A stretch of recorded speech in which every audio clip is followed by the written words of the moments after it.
Black water. A Japanese destroyer officer scans for the white boil that always gives an American shot away and sees nothing. 10 seconds. Then thunder under a freighter's boilers and a tower of steam where a wake should have been. Our boat slides off the line on batteries, quiet as snowfall. The torpedo man whispers, runs clean. The skipper checks his watch. He knows what made the difference tonight, an electric torpedo that leaves no trail at all. The Americans call it the Mark 18. It runs about 29 knots for 4,000 yards and hits with roughly 575 pounds of high explosive. No steam, no bubbles, no flash of compressed air. The ocean keeps its secrets while the target takes the full hit. For years, escorts chased wakes like hounds. Now the hounds have no scent, and the pack howls at empty water. Here is the strange question that hung over 1,943. How do you change a fleet's core weapon in the middle of a world war? Early steam torpedoes had speed and reach, but their problems unreliable exploders, betrayed approaches burned into patrol reports. Crews needed a shot that stayed invisible. Engineers back home took a captured German idea, stripped it to the studs, and rebuilt an American answer. Westinghouse in Sharon, Pennsylvania, worked the motors and gyros. Electric storage battery in Philadelphia redesigned plate stacks for steadier current and safer charging. The Naval Ordnance Plant at Forest Park built jigs that made precision repeatable by ordinary hands. Idea to factory to fleet fast enough to matter. On a black Pacific night in 1944, that decision becomes courage you can touch. The boat closes to 2,000 yards on the surface. No wake means you can risk that distance. The fire controlman murmurs ranges. The captain orders a 2-fish spread with a slight down-the-throat angle. The first detonation lifts plates. The second folds astern like a book. There is no line on the water to point back to us. The escorts charge where the wake should have been, run over it twice, and drop charges on the blank spot where a white trail should be. Their pattern rips water and lifts spray. Our helmsman eases the bow, the boat settles, and the sea closes like a curtain. A young sailor on the loading party back in port will never see the target explode. He will see something else. He will watch a test stand needle settle into a perfect curve and sign his initials in grease pencil. He will whistle to the shift chief. Hey, this one's smooth. And 1,000 miles away, some skipper will trust that signature with every life aboard. That is how freedom fights, with people who do their part as if the whole war rests on their hands. Enemy reports in late 1944 read like confusion set to ink. Escorts complain of phantom shots. Convoy commanders note unlocated attackers. They build counterattacks around wakes that no longer exist. They throw patterns into places an American boat was never standing. By the time the water stills, our boat has already stepped aside, reloaded, and slipped back into the dark. The weapon erased the clue the enemy trusted most. That is more than technology. That is a change in the enemy's mind. Listen to a POW pulled from a torpedoed freighter. We never saw a trail. There was a light, like the sea cracking. Then I was in the water, tasting fuel and salt. He was an enemy, and we hauled him in anyway. He sat on our deck, shaking, and a corpsman tucked a blanket over his shoulders. Kindness is not weakness, it is confidence. We knew who we were, even at war. The numbers that follow feel unreal until you remember nights like this. Submarines of the United States sank 1,314 Japanese ships, a total of about 5.3 million tons. More than half of all enemy losses at sea came from our boats.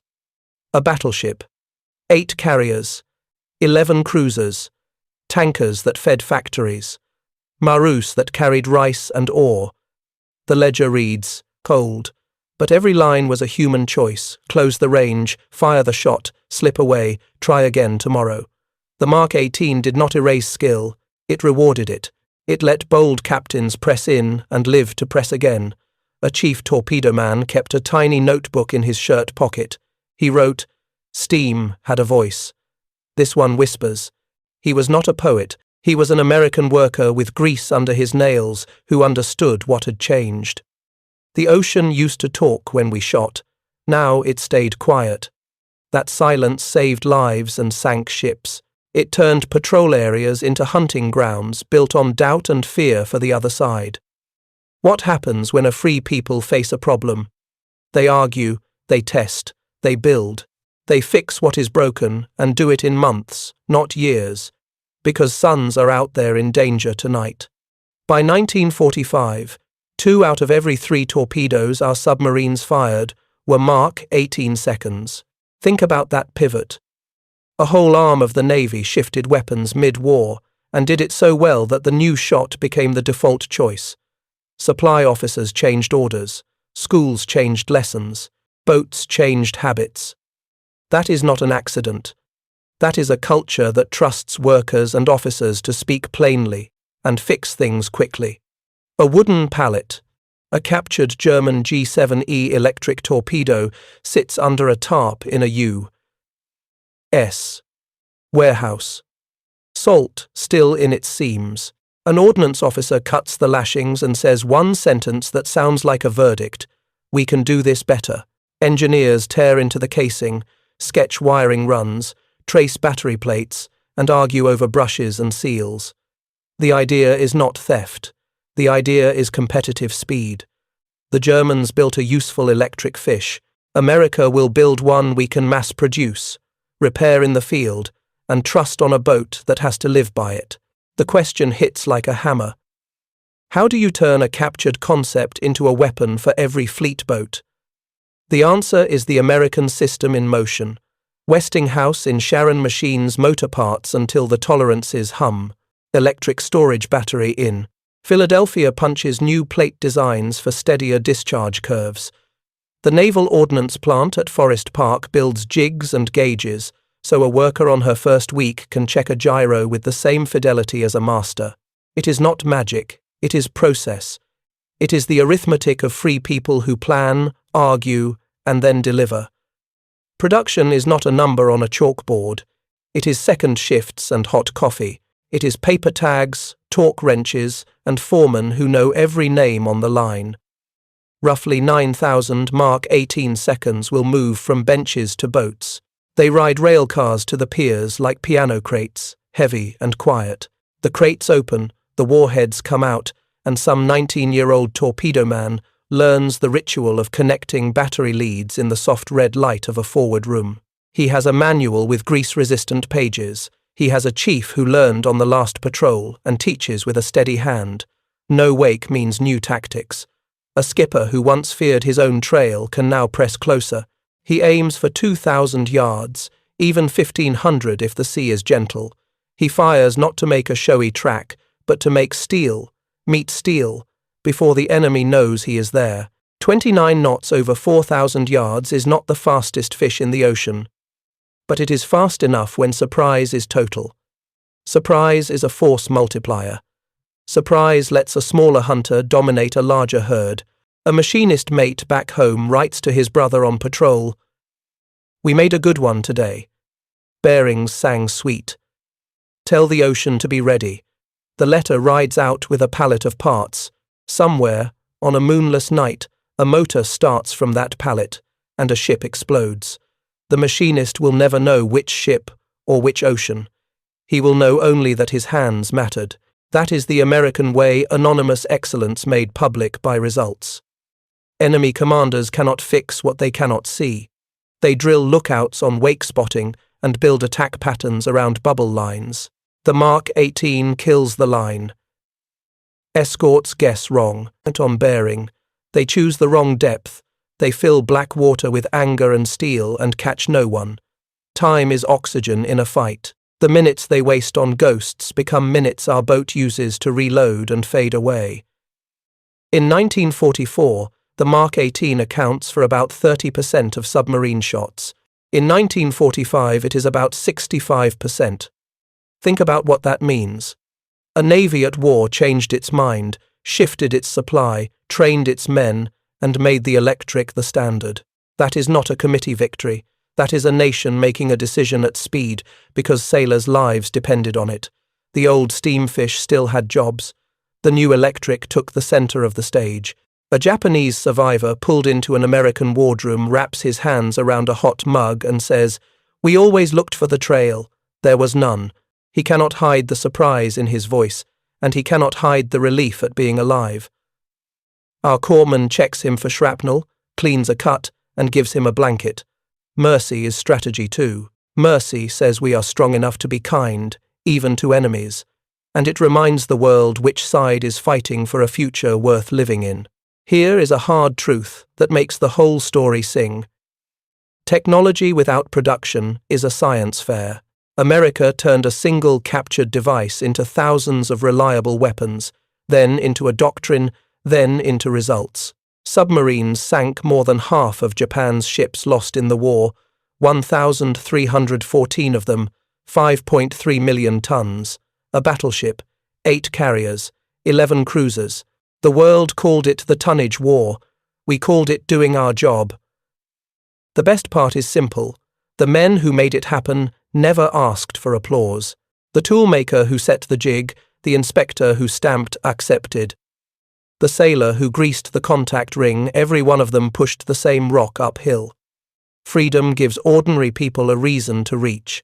The Mark 18 is proof that when they reach together, mountains move. A captain stands in a conning tower, quiet as a church. He hears the boat's breath through the battery blowers. He trusts people he has never met, workers in Sharon and Philadelphia, testers in Rhode Island, a clerk who caught a typo on a parts list. He orders, "Fire 1, Fire 2. The ocean keeps its secrets. The enemy learns one more lesson in a long course on American speed. We see your idea, and we will do it better, faster, and for everyone who needs it." A patrol report begins with a sigh. Early in the war, skippers wrote of duds and crooked runs, of bubbles that betrayed them, and charges that fell too close for luck. The question burned like a fuse. How do you flip a fleet's primary weapon while the enemy is trying to sink you? The answer came not in a white paper, but in a pattern of choices. Test, fix, field, repeat. In 1944, about 30% of submarine torpedoes fired were electric, Mark 18 seconds. In 1945, about 65% were. That is not a trend line, that is a pivot at war speed. A young fire controlman writes home in late 1944. "We finally loaded all electrics forward. The chief says we're done leaving chalk lines on the sea."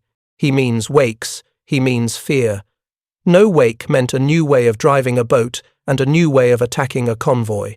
You could hold your nerve longer. You could stay on the surface at night, use those big General Motors diesels, and close the distance. Less guessing from lookouts, more thinking from skippers. That is how dominance begins, by changing the geometry of the fight. Every change starts with a scene like this. A shop floor in Sharon, Pennsylvania, where a line lead sets a torque wrench to a number that only exists because an engineer and a sailor argued it into being. The engineer wanted precision. The sailor wanted something he could fix in a blow. They met in the middle and drew the line again. Electric storage battery in Philadelphia did the same on plate thickness and separators. The Naval Ordnance Plant at Forest Park built gauges that turned craft into repeatable work. On patrol, those decisions look like courage. The captain orders a 2-fish spread at 1,500 yards. The first warhead carries about 575 pounds of explosive. The second trails a heartbeat behind. There is no wake to betray the approach, so the escorts guess. Guess once, you live. Guess twice, you waste your pattern. Guess 3 times, and the attacker is already reloading. After the second blast, the crew feels the shock through the deck, then the gentle flex as the ocean sets back into itself. A POW from a torpedoed oiler sits on a bench in our forward room. He is pale and shaking. He looks at the racks and asks in broken English, "Always like this?" The chief grins. "Not always this quiet." The corpsman hands the man a cup of coffee. The warmth comes up through his fingers and he breathes like someone waking from ice. That tiny kindness is a mirror. It shows the enemy the part of us they never understood. We can be fierce and still be humane. We can sink your ship and save your life in the next minute. The numbers bring order to the story. U.S. submarines sank 1,314, Japanese ships 5.3 million tons, and accounted for more than half of all Japanese losses at sea. A battleship fell, 8 carriers fell, 11 cruisers. The Mark 18 did not do all of that work, but it became the preferred tool as the campaign matured. A weapon becomes doctrine when officers think with it. A doctrine becomes victory when industry keeps it fed. A machinist writes in his pocketbook, bearings hum, brushes kiss, voltage steady. He loves the words because they mean the motor will start the first time, every time. Across the ocean, a skipper will never see this sentence. He will live or die by it anyway. That is how nations win wars, by stitching together the hands of strangers into one intent. Escorts tried to adapt. They trained sonar crews hard. They revised zigzag plans. They threw more steel at darkness. But doctrine is a habit, and habits die slow. For years, the wake was the warning. Now the warning was gone, and the mind needed a new picture. Without that picture, a counterattack became rage and guesswork. Our boats lived in the gap between old training and new reality, and in that gap, they did terrible, necessary work. The pivot shows up in supply logs too. Crates marked Mk-18 crowd the piers by late 1944. Manuals with new pages circulate. Classrooms in New London teach battery care, motor maintenance, and exploder checks with a care that feels like prayer. A sailor learns to think like his weapon. He learns what failure smells like: ozone, oil, heat, and how to fix it before it matters. Faith grows from repetition. A captain writes in his report, "New fish inspire confidence. No wake helps approaches and escape." He underlines the last bit. Escape. The weapon not only kills better, it saves better. It brings more crews home to write more reports and teach more green hands. Safety is not soft. Safety is cumulative combat power. The night closes around the boat again. The watch hears only the slap of small waves and the low murmur of the battery blowers. The captain stares at the faint smear of convoy smoke on the horizon and smiles without humour. In this war, luck belongs to the prepared. In this fleet, preparation has a name and a number. The pivot under fire is complete. We go again tomorrow. The classroom light flickers. The instructor points to a battery diagram, and another crew learns the quiet art that keeps them alive. A whistle blows in Sharon, Pennsylvania, and a sea of aprons moves like a tide toward bright benches where motors are born. A forewoman chalks a single word on a crate bound for the Pacific home and checks the gyro clearance with a gauge that lives in her pocket like a lucky coin. In Philadelphia, rows of plates gleam at electric storage battery as a tester watches the discharge curve hold steady and whispers, "Let it sing." At Forest Park, the Naval Ordnance Plant stamps accepted on a warhead that will never meet its maker, but will decide whether a crew lives. This is not romance. This is capacity, discipline, and pride. One captured idea becomes a national habit. The Mark 18 electric torpedo moves from a drawing board to a line where ordinary hands do extraordinary things on a clock that never sleeps. The secret isn't a secret. It's repetition. It's torque to spec, brushes seated true, gaskets that seal every time, and jigs so precise a first-week hire can do masterwork on day one. Every successful run on a test stand is a patrol saved before it sails. Roughly 9,000 of these wakeless killers roll from plants to piers, packed in crates that look like piano coffins and feel like the weight of hope. Dockmen stack them in forward rooms of Gato and Balau-class boats, and some 19-year-old learns to land a contact ring without a spark. He repeats the ritual until his hands remember faster than his head. That's American skill. It looks quiet, It changes wars. Now listen to a machinist's letter that never made the history books. Bearings held, brushes kissed, voltage perfect. Tell your skipper these will start cold. He is talking to his brother on a fleet boat he will never visit, about a weapon he will never fire, on an ocean he will never see. Yet the line between his bench and that conning tower is straight as a mast. This is the American chain idea. Factory, inspection, sailor, shot, result, and every link holds. The enemy tries to map our advantage and misreads it as magic. It is patience. It is method. It is freedom giving purpose to shift work. On the other side of the world, a Japanese watch officer stands in the cold, eyes searching for a white ribbon across black water. He was trained that a wake is a line that points to the killer. He checks again. Nothing.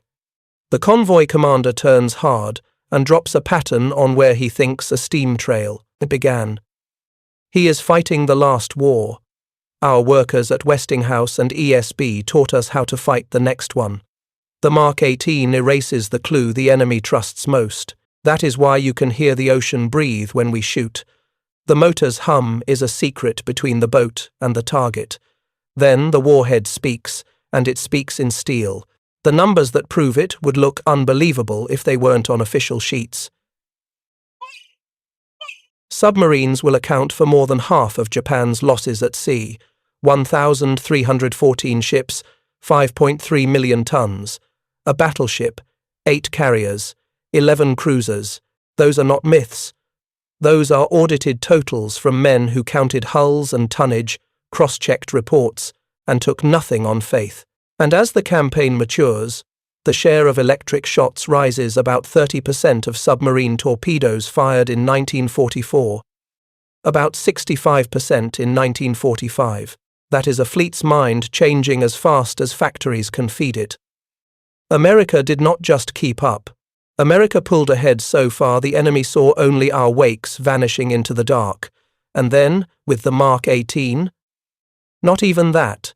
A POW sits on an American deck wrapped in a grey blanket that smells like salt and wool. He sips coffee through a split lip and says, "We always looked for the trail. There was none." He glances at the torpedo racks and goes quiet. Our corpsman cleans a cut. The captain nods once and orders food for the man who spent last night trying not to drown. This is what strength looks like when it knows itself.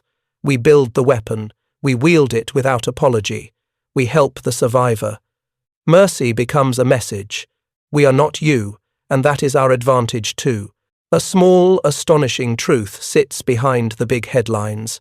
Across all types, America produced nearly 50,000 conventional torpedoes and thousands more of the newer families, with the Mark 18 the dominant electric.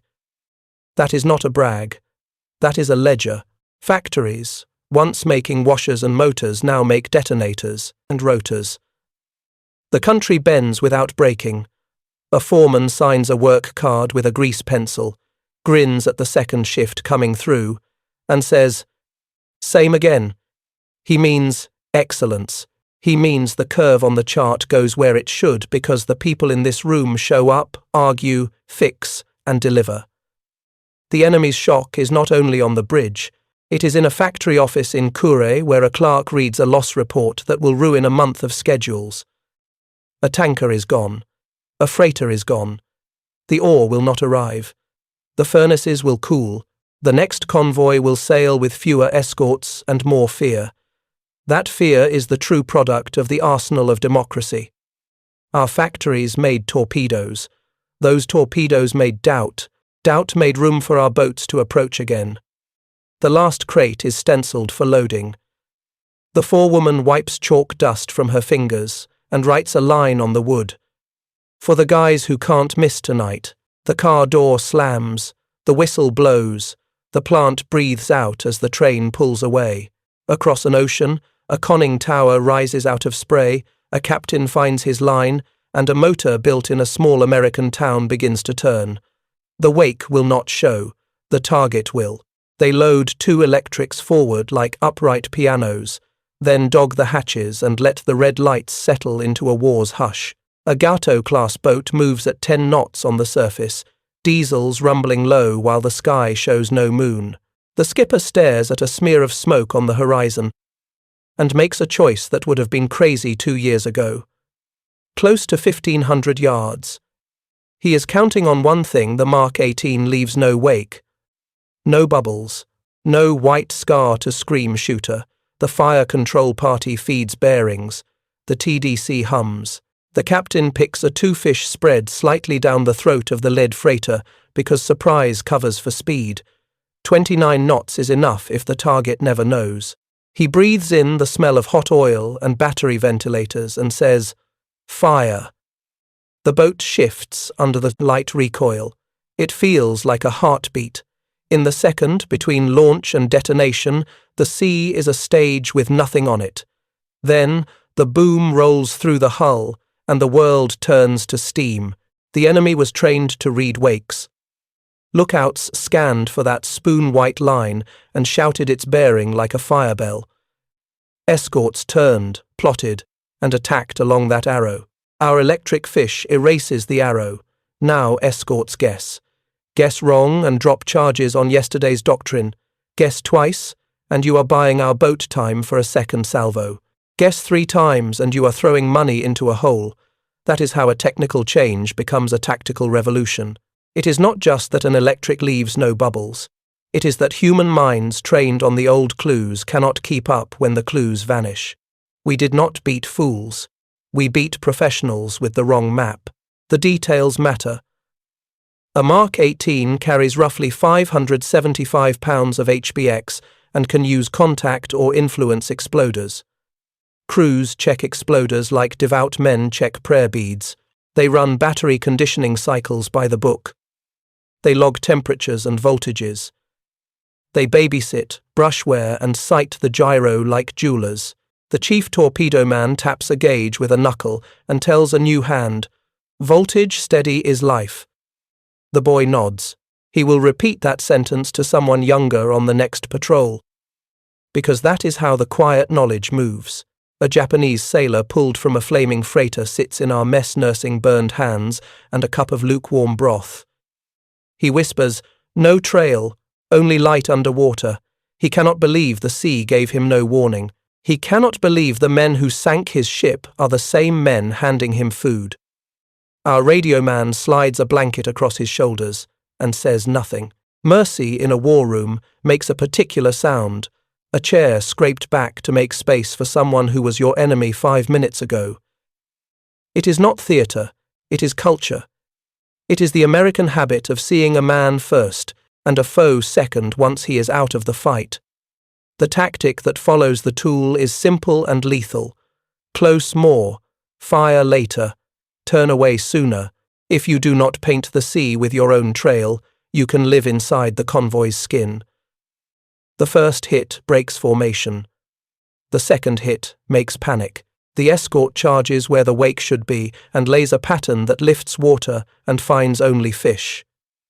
Our skipper knows he owns 30 seconds of confusion. He takes 20. He slides the boat off the line, a few degrees of rudder at a time, and breathes again when the charges go off behind him. He has never loved quiet as much as he loves the silence that follows an electric shot. The numbers behind this geometry shock the mind. Submarines of the United States sank 1,314 Japanese ships, 5.3 million tons, and those kills include giants of steel. A battleship struck from the order of battle, 8 carriers sunk or crippled, 11 cruisers erased from formations. More than half of Japan's losses at sea came from boats that could not win a parade but could win a war by cutting arteries. By 1945, 2 out of 3 shots our boats fired were electric. That change did not make headlines. It made funerals stop happening to crews who used to leave their own chalk lines on the water. A petty officer writes in his notebook after a clean run, "Steam had a voice. This one whispers."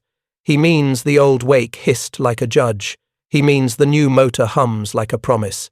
He means he will get to age, marry, and teach his kid to hit a fastball because his country swapped the right weapon at the right time.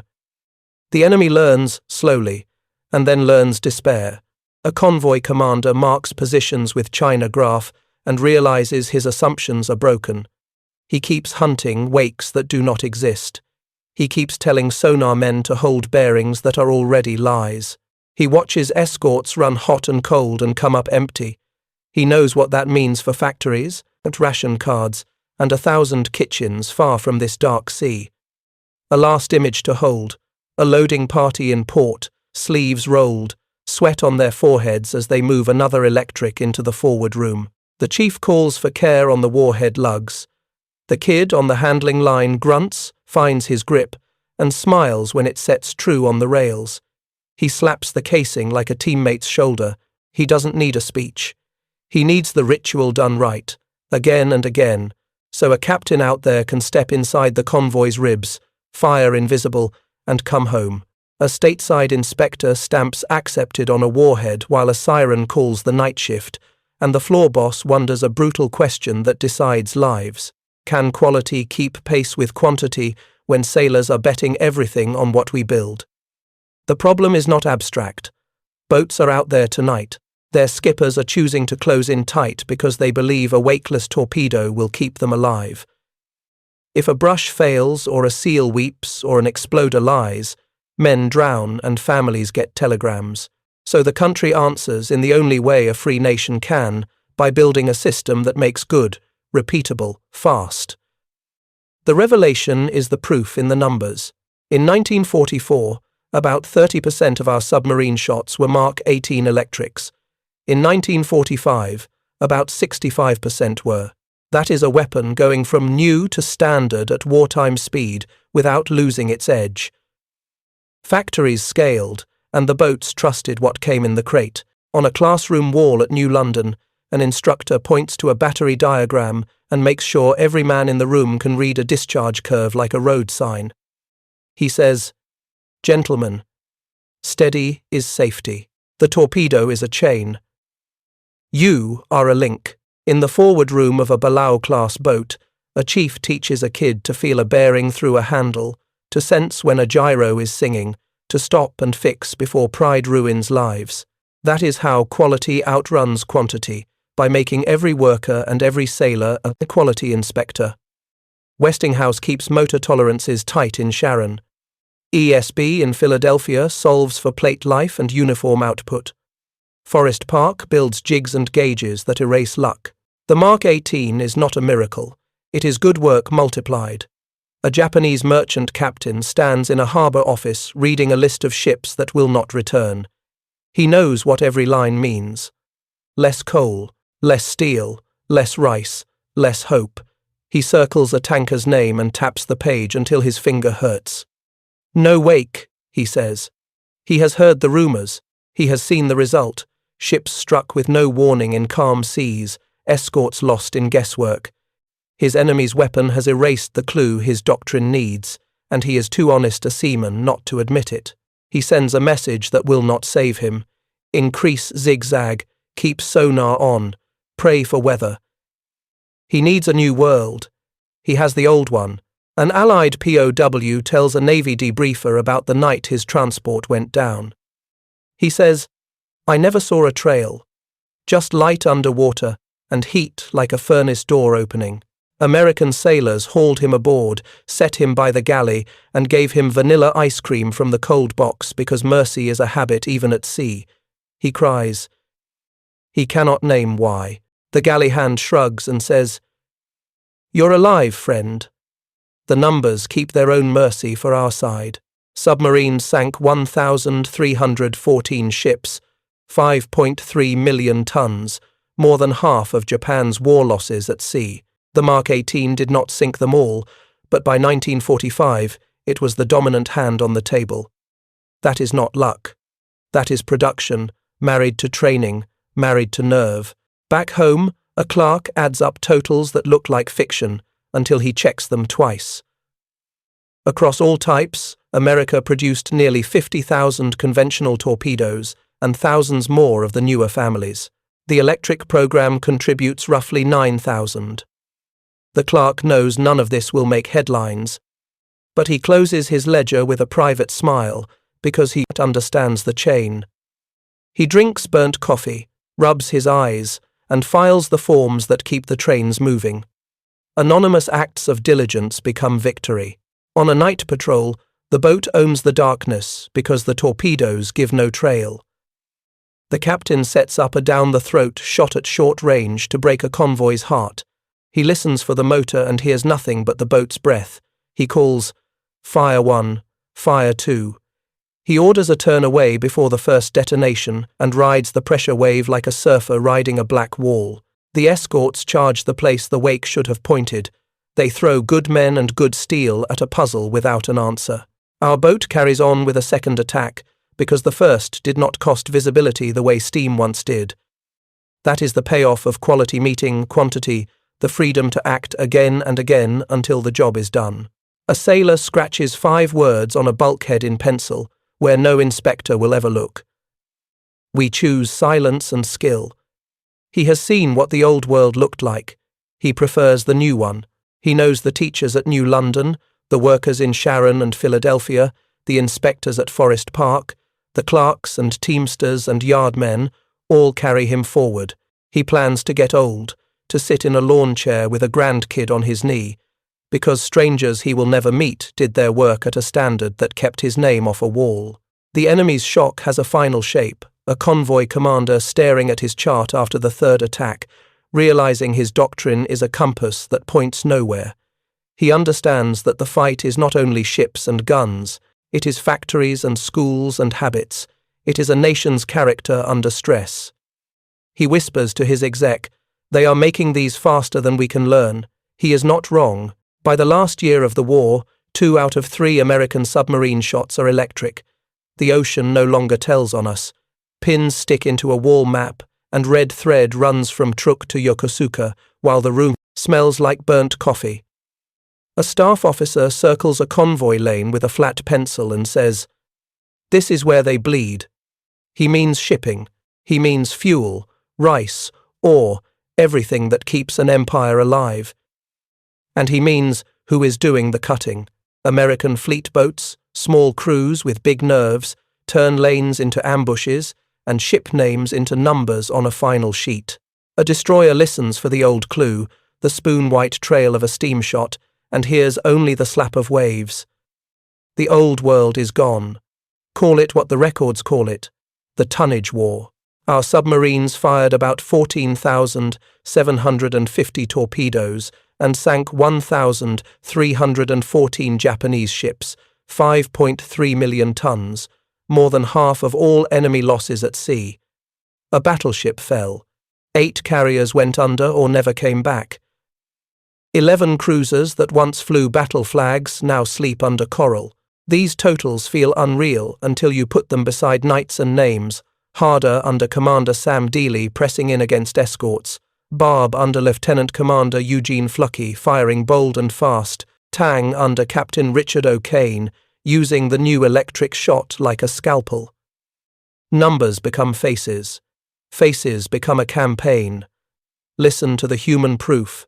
A merchant seaman pulled from a wreck says through chattering teeth, "No wake, only heat and a wall of water." A Japanese sailor, bandaged and shaking on our deck, whispers, "We always chased the trail. There was none."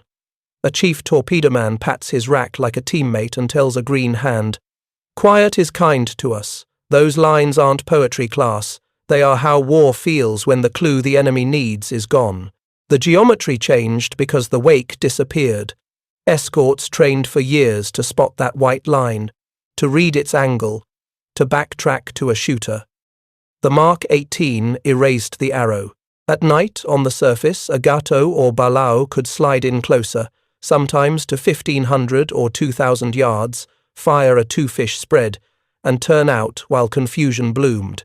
29 knots wasn't the fastest number on paper, but surprise turns math into mercy.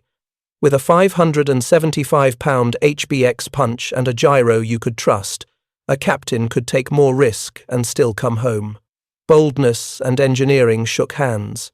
Industry made that courage possible. Westinghouse in Sharon, electric storage battery in Philadelphia, naval ordnance plant at Forest Park. Ordinary addresses became extraordinary capabilities. Roughly 9,000 electric fish rolled from benches to boats.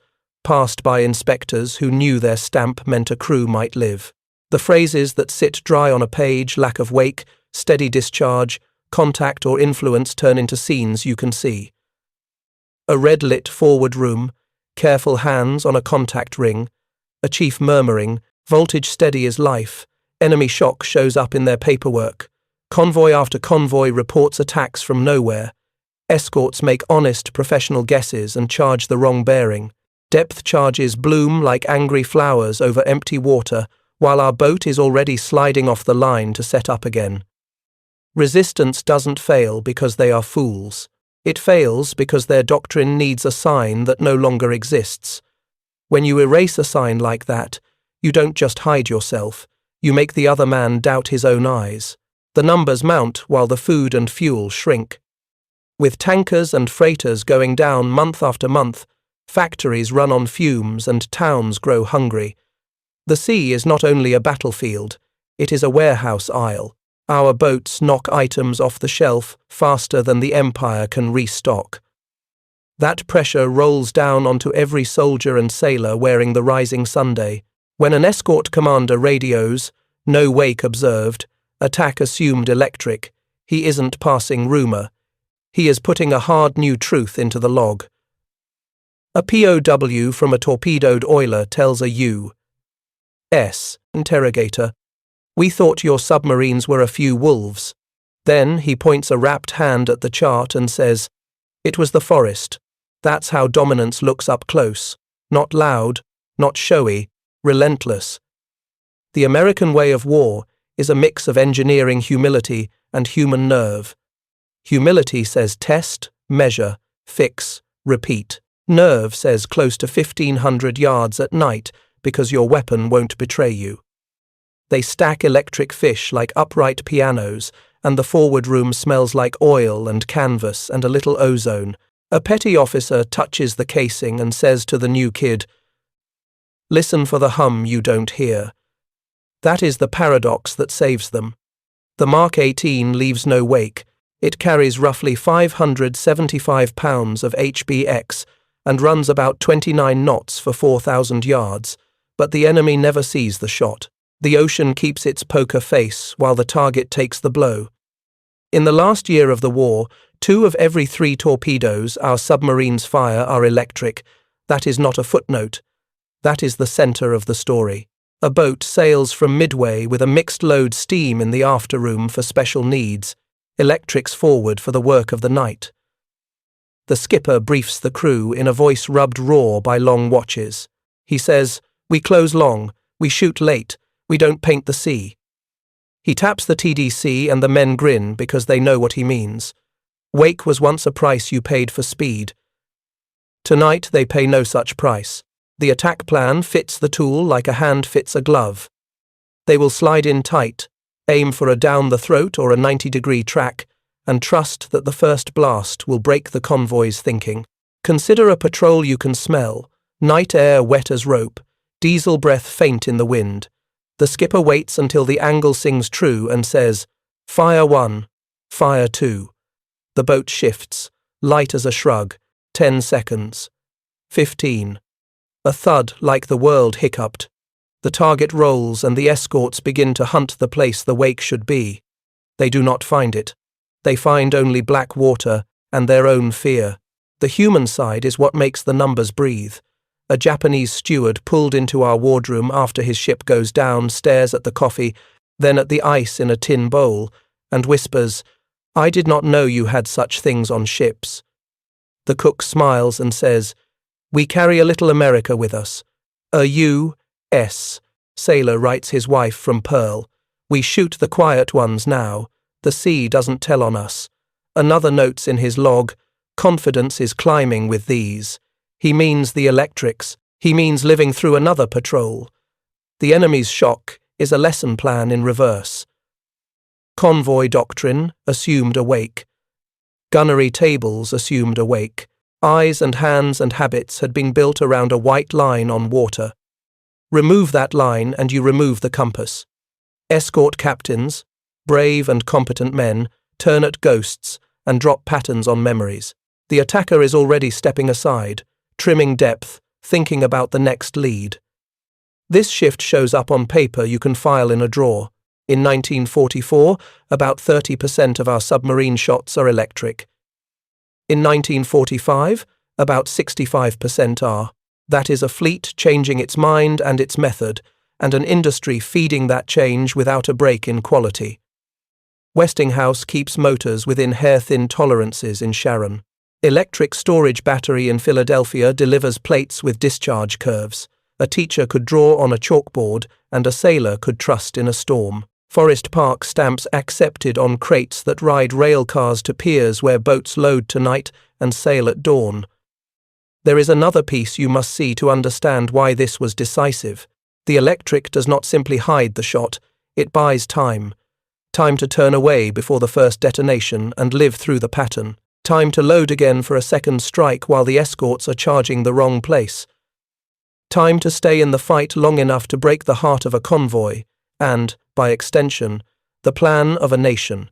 A POW from a torpedoed freighter tells the debriefer, "We thought you were lucky."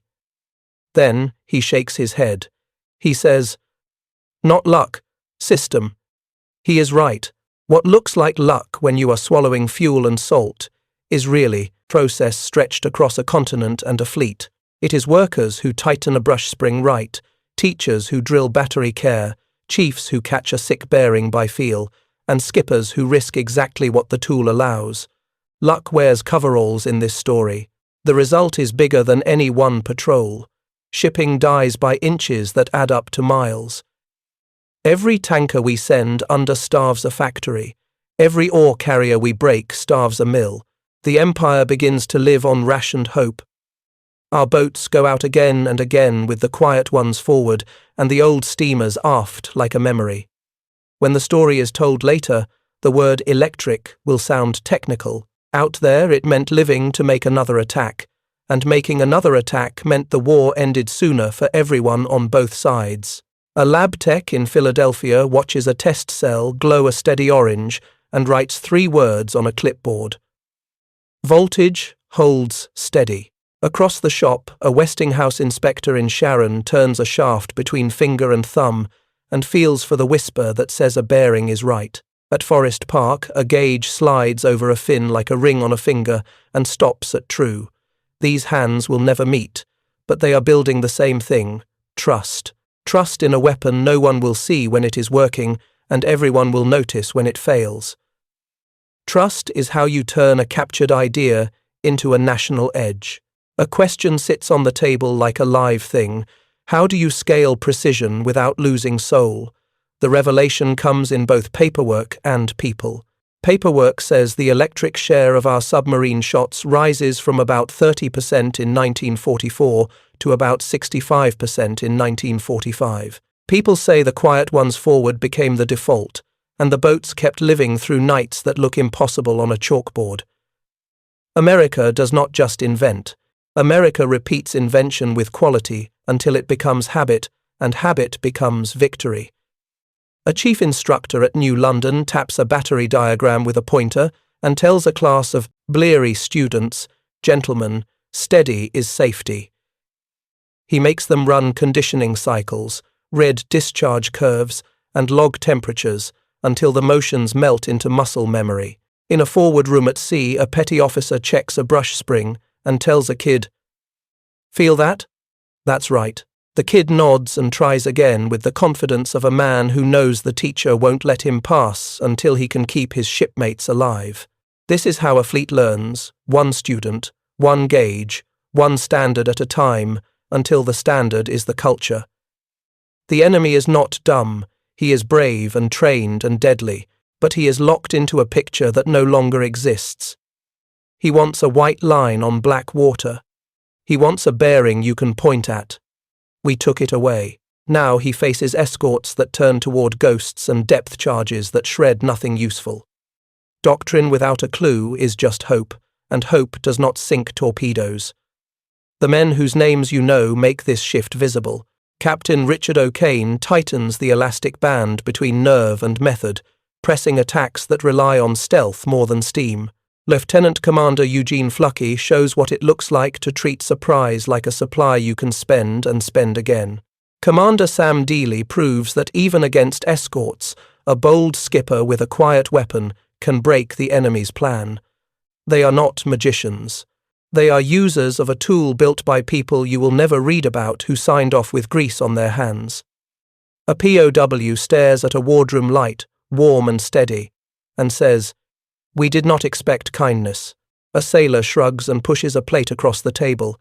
He says, "War's over for you, eat." These small acts are not side notes, they are a form of power.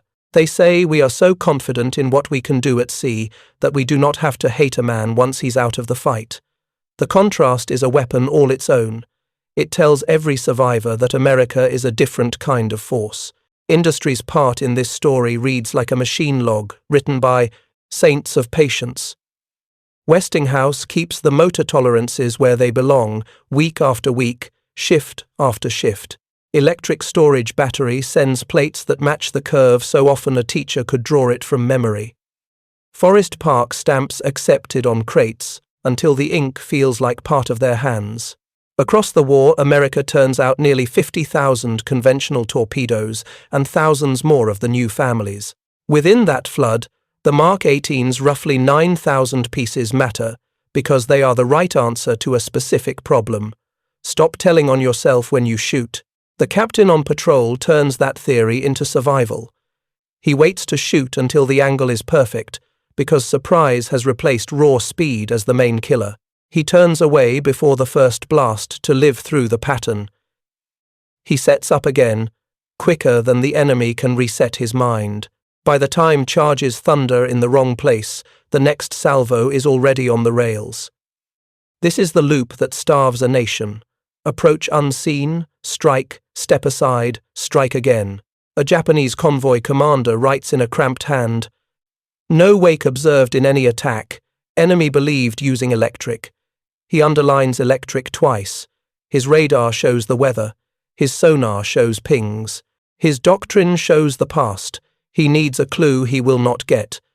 That is what it feels like to fight a country that can change fast and hold the change steady. A clerk at Pearl Harbor sharpens a pencil down to a stub and totals columns until the paper tears, because the numbers do not look real. He is working from Janak sheets, crossing out the heat of wartime claims and replacing them with what enemy ledgers, survivor reports, and our own patrol logs can all agree on. He does not write a story. He writes a reckoning. When he is done, the page says what seems impossible. American submarines sank 1,314 Japanese ships, about 5.3 million tons, and accounted for more than half of Japan's losses at sea. He sits back and lets the facts breathe. The mind rebels at scale, so put your nose closer. Think about a single convoy, where one boat loads quiet fish forward and boldness in her captain's chest. He closes in on the surface at night to 1,500 yards, because the sea will not betray him. Fire 1, fire 2, fire 3. 2 hits, maybe 3. Escorts turn where the wake should be and waste a pattern on a clean patch of ocean. Meanwhile, the attacker is already stepping aside, sliding down to periscope depth and drawing a new lead. That dance, repeated across the Pacific, is what turns columns into consequences. The consequences show up on land in ways you can taste. With tankers down, fuel runs thin. With freighters gone, mills starve. Ration cards go tight because the sea lanes that fed a war machine now feed the sea. Factories once loud with metal go quiet because ore went to the bottom. Trains run slow or stop because coal sank in a black night without witnesses. A convoy commander stares at a loss report and writes one line that stings more than any lecture. No wake observed. He used to trust his eyes. Now he has to guess in the dark. Look again at the totals the clerk underlined. 1,314 ships is not a neat sentence. It is crews, cargoes, and plans undone. It is a battleship that will never fire again. It is 8 carriers that will never launch again. It is 11 cruisers that will never turn again. It is hundreds of Marus with holds full of steel, rice, parts, and men, each one a thread in a net that once held an empire together, and our small, stubborn fleet boats cut those threads faster than the enemy could tie them back. Now consider the shots it took. About 14,750 torpedoes fired across the war. By the last year, 2 of every 3 were electric, quiet, weightless, built for stealth rather than spectacle. Some were steam, still needed for speed or special angles, but the silent majority did the daily work. Roughly 9,000 Mark 18 seconds left factories with stamps that said, "Accepted," and found their way into forward rooms, where 19-year-olds connected leads with steady hands. That is the artery between industry and victory. You can draw it with a straight edge from a jig in Illinois to a conning tower in the Yellow Sea. A Japanese POW looks at a wardroom cup of coffee like it might vanish and says, "We thought you were lucky." Then he shakes his head and adds, "We see it now. It is a system. A U.S. sailor replying to a stateside letter writes, "We shoot the quiet ones and live." Those 2 sentences meet in the middle of the ocean and explain the ledger without a single adjective. Every empire believes it can absorb punishment and go on, but shipping is blood, and blood runs out. Once the lines from the southern resources to the home islands began to snap, everything north of the equator felt it.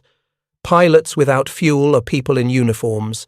Factories without ore are buildings with memories. Destroyers without purpose are targets in search of a reason. By late 1944 and into 1945, reality argues louder than speeches. The arteries are cut, and the patient is fading. There is one more truth hiding inside the totals. These victories came cheap in dollars and dear in courage. American industry delivered weapons by the tens of thousands across types. With the Mark 18 the right answer to the submariner's most urgent problem. Training turned new gear into new doctrine, and sailors used both to take risks that would have been suicide with a chalk line on the sea. They still paid in boats that did not come back. They still wrote names on plaques, but the curve bent our way because the right tool met the right hands in time. Put the final facts in a single breath so they land. 1,314 ships, 5.3 million tons, more than half of all Japanese losses at sea. About 14,750 torpedoes fired. By 1945, 2 of 3 shots were electric. These are not boasts, they are receipts. They show what a free nation can do when factories, schools, and ships row the same direction. And they show why the men in that small, stubborn service could come home, take off their dolphins, and live long, quiet lives knowing what their silence had bought. The clerk adds one more notation in the margin that most people will miss. 55% of all ships Japan lost went down to submarines flying the American flag. If anyone ever asks whether the quiet ones mattered, he will show them the mark and the math. Another crew loads 2 electrics forward, dogs the hatch, and eases into the channel. The numbers on paper go back to sea to make more numbers, and the circle continues until there is nothing left for the enemy to send. The order comes as the boat clears land, quiet and certain. Load electrics forward. It is not a novelty anymore. It is standard practice. The chief signs the page, the crew moves like a drill team, and the red lights in the forward room make their hands look like they are dipped in war.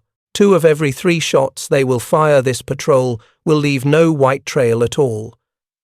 The kid on the handling line leans into the weight and smiles, because he knows the quiet ones give him a better chance to grow old. At sea the doctrine matches the gear. Close long, shoot late, turn away early, let surprise do what speed once did. A Mark 18 at 29 knots over 4,000 yards is a killer when the target never sees it coming. The 575-pound warhead does not care how it is delivered, only that the math is true.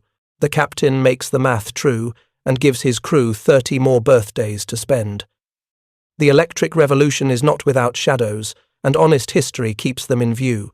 On the night of 25 October 1944, Off the coast of China near the Taiwan Strait, USS Tang fired her last torpedo and suffered a circular run. The weapon curved back and struck the boat that launched it. Captain Richard O'Kane and a handful of survivors were pulled from the water and taken prisoner. They had been among the boldest hunters in the fleet, and the sea took payment in full. The lesson is not that the quiet ones were unworthy. The lesson is that men who face risk with open eyes also face grief, and still the fleet chose the electric because the advantage was that great.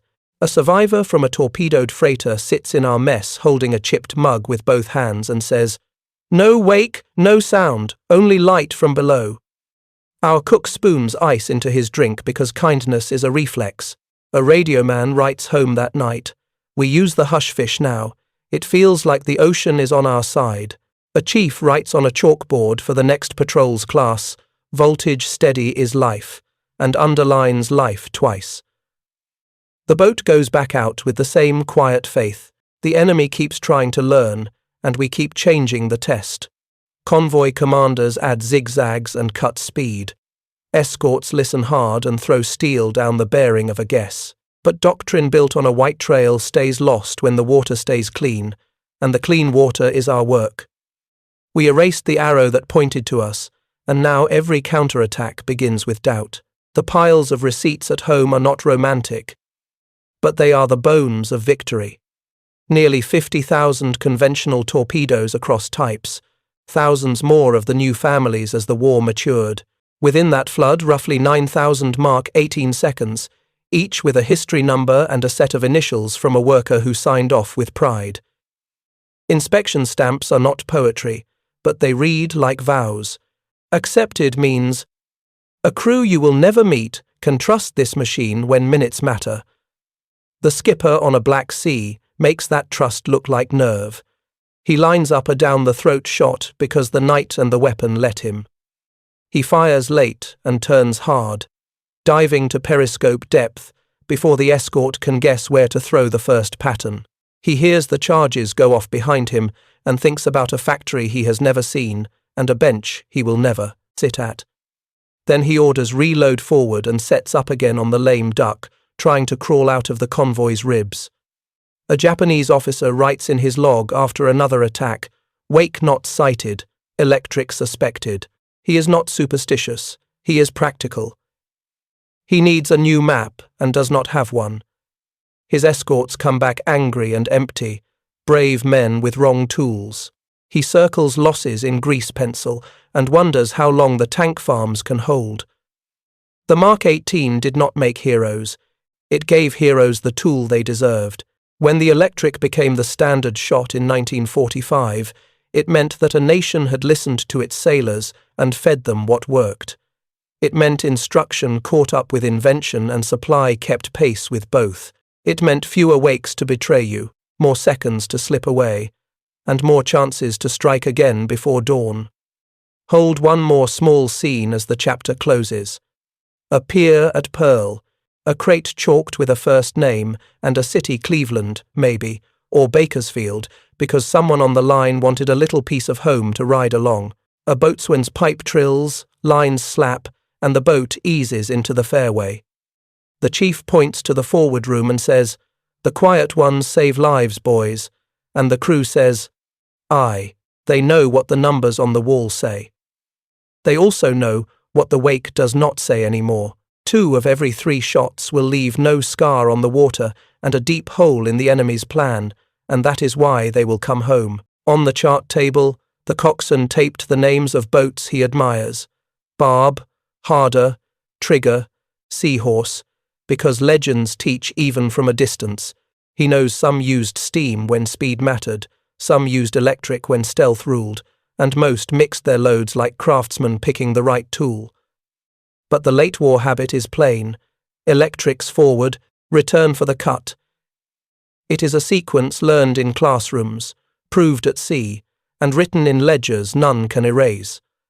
Dawn lays a thin silver line over Tokyo Bay, and a submarine crew hears the word home on the 1MC, a word they earned in nights that felt longer than years. They stand easy at their stations because easy is the new luxury, and they think of the quiet fish that turned black water into American ground. The boat carries the smell of oil, coffee, and salt, and the memory of detonations felt through the soles of boots. The war is almost over. The work that made it so was not loud. It was a wake that never appeared, and a courage that never blinked. A last question settles over the story like sea mist. How does a free people defeat a determined empire across an ocean? The answer is not a slogan. It is a chain. Start with a captured idea on a pallet, an electric torpedo. Send it through mines and mills that argue like family and deliver like clockwork. Make Westinghouse in Sharon keep motor tolerances tight. Make electric storage battery in Philadelphia draw discharge curves so steady a teacher can copy them on a blackboard. Make Forest Park stamp accepted on crates that ride rails to piers. Put the quiet ones forward. Teach sailors to love the voltage they cannot see. Let skippers take the risks that silence makes survivable. Recount the ledger one last time so the impossible feels possible. 1,314 ships sunk. 5.3 million tons erased. More than half of all enemy losses at sea laid down by American submarines. About 14,750 torpedoes fired. Many of them the quiet kind by the end.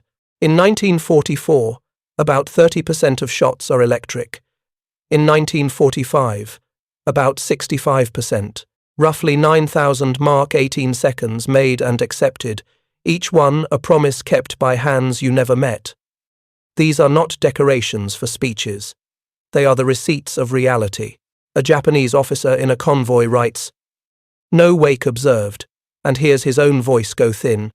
He is not cowardly. He is sober. Doctrine told him the sea would point to the killer. The sea refused. Escorts throw patterns into clean water and bring back empty reports. Factories wait for ore that will never arrive. Pilots wait for fuel that will not be issued. Households wait for food that cannot be carried.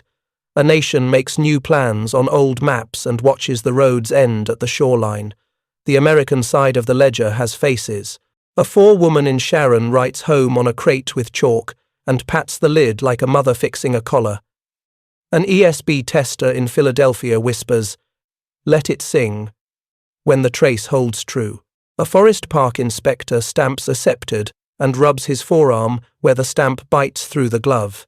A New London instructor tells a class, "Gentlemen, steady is safety," and 3 patrols later, a kid hears that sentence in his head while he checks a brush spring by feel. A cook in a wardroom puts ice into a cup for a shaking prisoner and says, "War's over for you, friend. These are the small American things that add up to large American ends." The electric did not win alone. Surface task forces took islands. Air power leveled factories and burned fuel in the sky. Marines and soldiers bled on ridges with names the folks at home could not pronounce. But under it all, a quiet campaign slit the arteries that fed the fight. It was never the biggest service. It was, in the end, the one that made size matter less for the other side. A survivor from a torpedoed oiler, now dry and bandaged, looks at the American flag snapping in wind and says, "I did not think enemies could be kind." A sailor shrugs and answers, "We're Americans. We try to be." That short exchange carries a heavy truth. Our power is not only steel. It is the stubborn belief that doing the job right includes how you treat the man you just pulled from the water. Mercy did not cost us victory. It advertised the kind of victory we were fighting for. The score at the end reads like a verdict carved in granite. Shipping lost beyond hope. Supply lines cut beyond repair. A fleet of small boats with big hearts and quiet weapons turned an ocean into a one-way street, and the traffic went down. 2 of every 3 torpedoes they fired at the end left no trail at all. The enemy learned too late what that meant. The ocean stopped pointing at us. It started pointing at their losses. Carry one last image as the wake of this story finally forms the only wake that matters. A returning boat slides into Pearl at dawn. Lines go over. Families wave. The crew stacks sea bags on the pier and looks back at the fair water where they took their bearings on nights when stars were the only witnesses. The captain stands on the bridge, holds his cap to his chest, and says to no one in particular, "We came home because America keeps its promises. A promise to test, a promise to build, a promise to fight hard and humane. The quiet ones did not just sink ships, they proved who we are, and why no other nation could have done it this way, this fast, with this much heart, and that is the truth the ocean remembers when the charts are folded and the last light fades from the bay."